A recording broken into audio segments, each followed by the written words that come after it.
Assalamualaikum warahmatullahi wabarakatuh. Di sini kami dari kelompok 6 akan mempresentasikan mengenai policy brief, toleransi sebagai implementasi nilai-nilai Pancasila dalam kehidupan kampus. Sebelumnya perkenalkan, nama saya Cika Budia Rahma dan rekan saya Cikwita Raisya Alia Fadilah, Nakisha Alitea Karisi, dan Tengku Aufa Naufal Syamil. Baik, yang pertama, policy brief ini membahas penguatan implementasi nilai-nilai Pancasila dalam kehidupan kampus sebagai strategi membangun budaya akademik yang inklusif, demokratis, beretika, dan berorientasi pada tanggung jawab sosial. Kampus tidak hanya berfungsi sebagai ruang transfer ilmu, tetapi juga sebagai lingkungan pembentukan warga negara yang mampu menghormati keberagaman, menyampaikan pendapat secara santun, menyelesaikan konflik melalui musyawarah, serta berkontribusi bagi kepentingan umum. Oleh karena itu, nilai ketuhanan yang Maha Esa, kemanusiaan yang adil dan beradab, persatuan Indonesia, kerakyatan yang dipimpin oleh hikmat kebijaksanaan dan permusyawaratan perwakilan, dan keadilan sosial perlu hadir dalam kurikulum, tata kelola, organisasi mahasiswa, layanan kampus, serta interaksi digital warga kampus.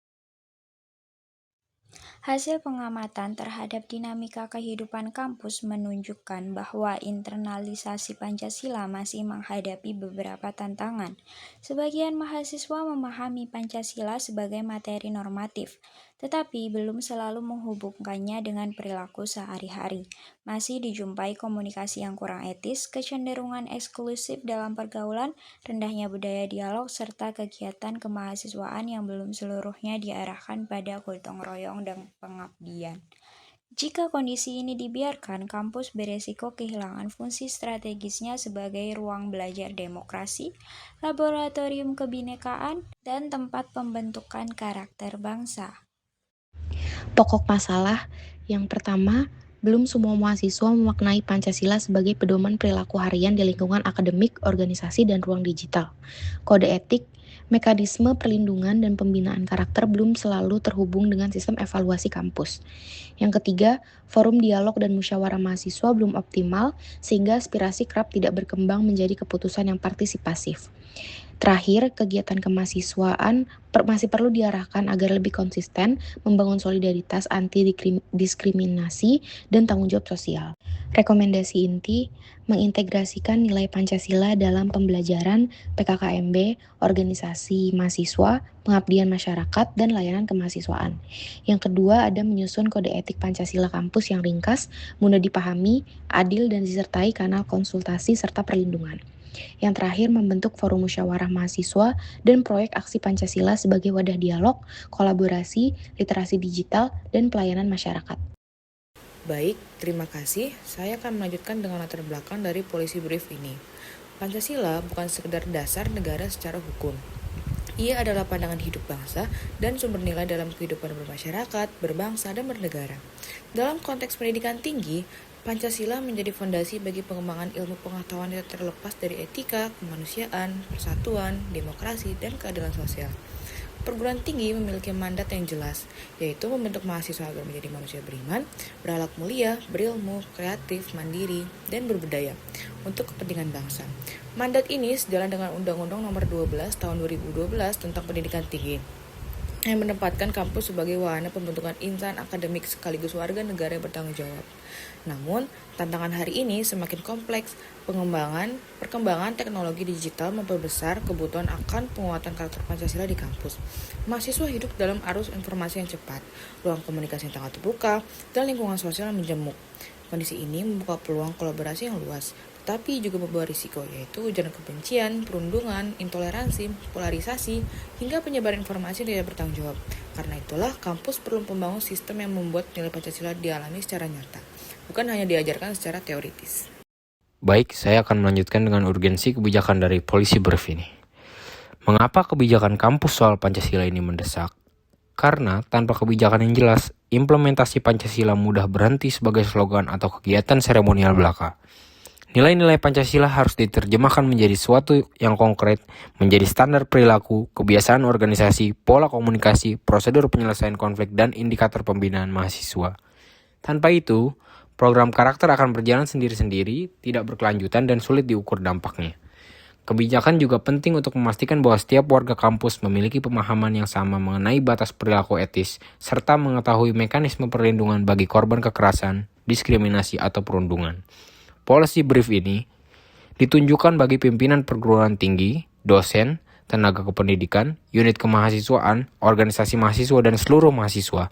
Pendekatannya menekankan keterpaduan antara aturan, pembelajaran, keteladanan, partisipasi, dan evaluasi. Landasan kebijakan yang digunakan yang pertama ada Undang-Undang Dasar Negara Republik Indonesia tahun 1945 sebagai dasar konstitusional kehidupan berbangsa dan bernegara. Yang kedua ada Undang-Undang Nomor 12 Tahun 2012 tentang pendidikan tinggi sebagai dasar penyelenggaraan pendidikan tinggi yang bermutu dan berkarakter. Ketiga ada Panduan PKKMB 2024 sebagai rujukan pembinaan awal mahasiswa baru, penguatan karakter, bela negara, anti kekerasan, dan kehidupan kampus sehat. Yang terakhir ada Permendikbudristek nomor 55 tahun 2024 tentang pencegahan dan penanganan kekerasan di lingkungan perguruan tinggi. Kita melihat kondisi yang ada saat ini, implementasi Pancasila di kampus belum sepenuhnya berjalan secara substantif. Pada banyak situasi, Pancasila masih dipahami sebagai materi hafalan, simbol formal, atau bagian dari kegiatan orientasi mahasiswa baru.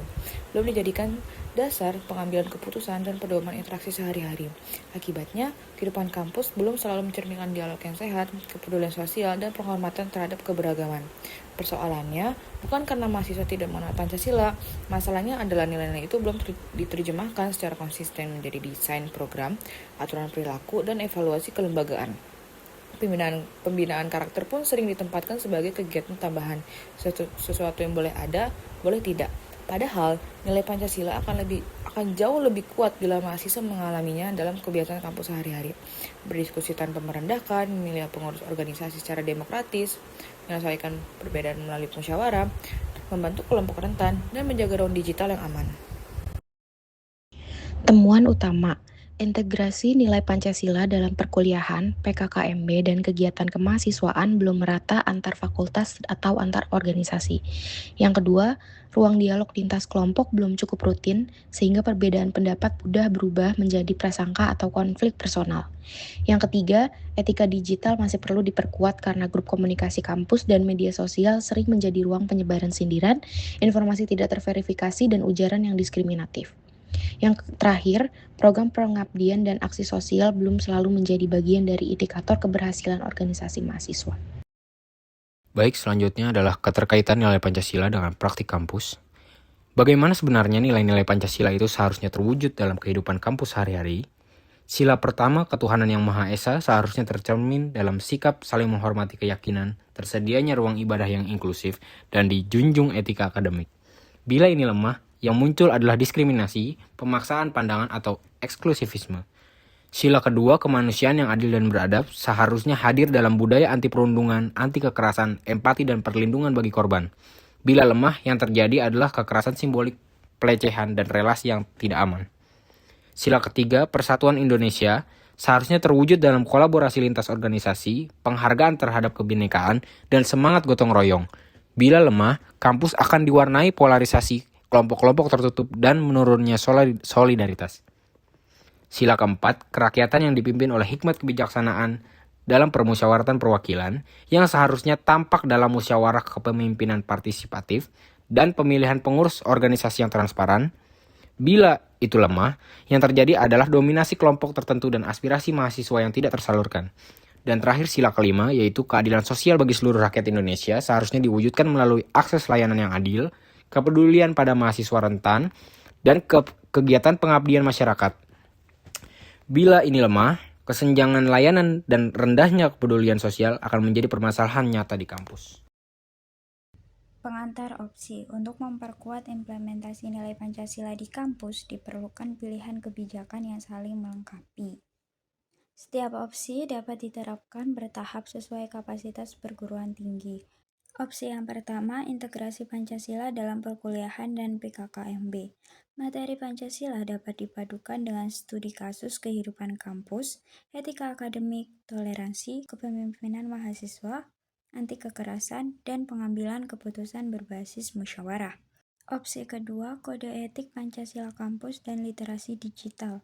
Kampus dapat menyusun pedoman perilaku ringkas yang menekankan penghormatan terhadap perbedaan, komunikasi sehat, anti-diskriminasi, anti kekerasan, dan tanggung jawab dalam penggunaan media digital. Opsi ketiga, forum musyawarah mahasiswa. Forum ini melatih mahasiswa dalam menyampaikan pendapat, mendengarkan kelompok lain, menyusun prioritas, dan mencari solusi bersama.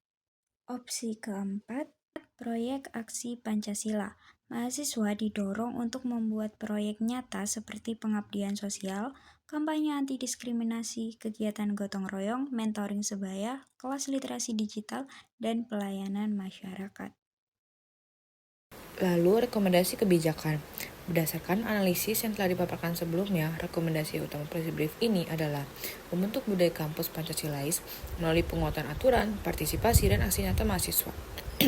Rekomendasi ini tidak dimaksudkan untuk menambah beban administratif. Tujuannya justru adalah untuk menghubungkan program-program yang sudah ada agar lebih terarah, konsisten, dan mudah dievaluasi. Ada 3 rekomendasi konkret yang kami tawarkan.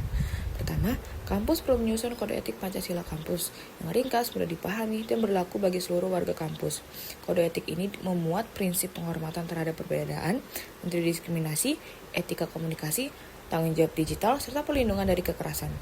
Agar tidak hanya menjadi dokumen formal, kode etik ini perlu dipublikasikan di laman kampus, materi PKKMB, grup organisasi, dan papan informasi. Kedua, kampus perlu membentuk forum musyawarah mahasiswa sebagai ruang dialog reguler antar organisasi, sarana penyelesaian masalah sekaligus tempat latihan demokrasi yang sehat. Forum ini melibatkan perwakilan mahasiswa, dosen pembina, tenaga kependidikan, dan unit kemahasiswaan agar aspirasi tidak berhenti sebagai keluhan, melainkan menjadi agenda perbaikan yang terdokumentasi. Ketiga, kampus perlu memfasilitasi proses aksi Pancasila lintas kelompok. Proyek ini bisa berupa bakti sosial, kampanye toleransi, mentoring sebaya, kelas literasi digital, gerakan anti perundungan, atau pengabdian masyarakat. Yang penting, proyek harus lintas organisasi, agar mahasiswa belajar bekerja sama dengan mereka yang berbeda latar belakang dan kepentingan. Rencana aksi 6 bulan. Periode bulan 1 itu ada pemetaan isu, penyusunan tim kecil, dan penyelarasan program dengan PKKMB serta organisasi mahasiswa. Bulan kedua, finalisasi kode etik, sosialisasi, dan pelatihan fasilitator dialog. Bulan ketiga sampai bulan keempat, pelaksanaan forum musyawarah, kampanye etika digital, dan proyek aksi percontohan. Bulan kelima, refleksi kegiatan, survei iklim kampus, dan pendampingan organisasi yang membutuhkan dukungan. Bulan ke-6, perbaikan kebijakan, publikasi hasil, dan perluasan program ke fakultas dan unit lain. Baik, akan saya perjelas di strategi implementasinya. Rekomendasi yang baik tentu membutuhkan strategi pelaksanaan yang realistis. Agar kebijakan ini berjalan efektif, pelaksanaannya menggunakan pendekatan bertahap. Tahap pertama difokuskan pada penyusunan pedoman, pembentukan tim kecil, dan penyamaan persepsi antar unit. Tahap kedua diarahkan pada kegiatan yang langsung menyentuh pengalaman mahasiswa, seperti forum dialog, proyek aksi, dan kampanye literasi digital. Tahap ketiga adalah evaluasi yang dilakukan melalui survei sederhana, refleksi kegiatan, catatan pelanggaran etika, dan umpan balik dari organisasi mahasiswa. Dengan cara ini, kampus dapat mengetahui apakah kebijakan benar-benar mengubah kebiasaan, melainkan bukan sekedar menambah agenda kegiatan. Yang menjadi kunci dari semua ini adalah pendekatan partisipatif. Mahasiswa perlu dilibatkan secara perencanaan agar kebijakan tidak dipandang sebagai instruksi sepihak. Dosen dan tenaga kependidikan berperan sebagai pendamping bukan hanya pengawas, dan pimpinan kampus perlu memastikan dukungan sumber daya, pengakuan kegiatan, dan keberlanjutan program, karena budaya Pancasilais tidak bisa dibangun oleh satu unit kerja saja. Lalu, indikator keberhasilan. Ada 4 indikator yang dapat kita gunakan sebagai tolak ukur. Pertama, meningkatnya jumlah mahasiswa dan organisasi yang terlibat aktif dalam forum musyawarah, proyek aksi, dan kegiatan kolaboratif tentang kelompok. Kedua, menurunnya laporan komunikasi tidak etis, perundungan, diskriminasi, atau konflik sosial yang tidak terselesaikan. 3. Bertambahnya kegiatan kemahasiswaan yang memuat unsur gotong royong, pengabdian masyarakat, literasi digital, dan perlindungan kelompok rentan. Keempat, dan ini penting, tersedianya dokumen kode etik, notulensi forum, laporan proyek, dan hasil evaluasi berkala sebagai dasar perbaikan kebijakan ke depan. Keempat indikator ini bukan target yang sulit, ini adalah tanda-tanda sederhana bahwa Pancasila mulai benar-benar hidup dalam keseharian kampus, bukan yang tertulis di dinding, atau dibacakan saat upacara. Demikian dari saya, terima kasih. Baik, selanjutnya ada poin yang perlu kita perhatikan, yaitu resiko dan mitigasi. Tentu setiap kebijakan menghadapi yang namanya resiko. Ada 3 resiko utama yang perlu kita antisipasi. Yang pertama kami melihat adalah kebijakan yang dianggap formalitas semata. Mitigasinya adalah menggunakan bahasa yang sederhana, contoh-contoh yang konkret, dan kegiatan yang dekat dengan pengalaman mahasiswa, sehingga kebijakan terasa relevan, bukan sekedar kewajiban administratif.